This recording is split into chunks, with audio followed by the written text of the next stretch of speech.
Okay, I have the job of showing folks how to set up um, a Zoom class inside Canvas, assuming that you have not merged multiple sections of a class into the same Canvas class.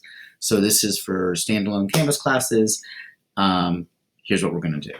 The first thing is not necessarily mandatory, but I like it just because I think it makes sense given everything we're dealing with right now. I'm going to move that zoom up to the top. So I've clicked on settings here. You go to navigation, and here's your left-hand window. If you can see, here's everything that will populate. I'm probably going to take a bunch of these out. But for right now, what I'm going to do is I'm going to move zoom so that it's right underneath announcements. And then I'm going to scroll down here and click save. And now you can see it's up here. And that way, when kids are in their class, they can just go right to that link, and it's super easy to see. What I'm going to do now is I'm going to click on Zoom, and I get to the Zoom LTI, and I'm going to schedule a new meeting.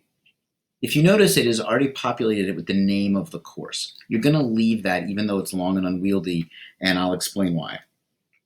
Which is when the folks who are dealing with the merged classes create a calendar event, which is how they're going to have to do it, it's going to populate with the course title. So what we're going to do is we're going to leave it that way for these classes, so that way it looks the same to the kids, regardless of whether or not you have done this through a merged class or if you're doing it the way we're doing it right now. So we're going to mimic their convention, which means we are going to type bracket, all caps, class, and then we're going to put the name of the class in parentheses, and we'll see what that looks like on the calendar in a little bit. You don't have to enter anything in the meeting description. I'm going to put the first time this meets during a regular week, which is next Wednesday, and my class meets at 9 a.m. and it meets for an hour and a half.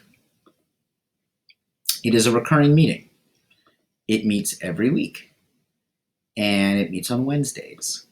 And I'm going to put in basically that this is going to keep reoccurring until the end of first marking period. We'll see whether or not we're back in the building or if we're still on Zoom by then. But either way, it's easy to add new sections to it if I have to.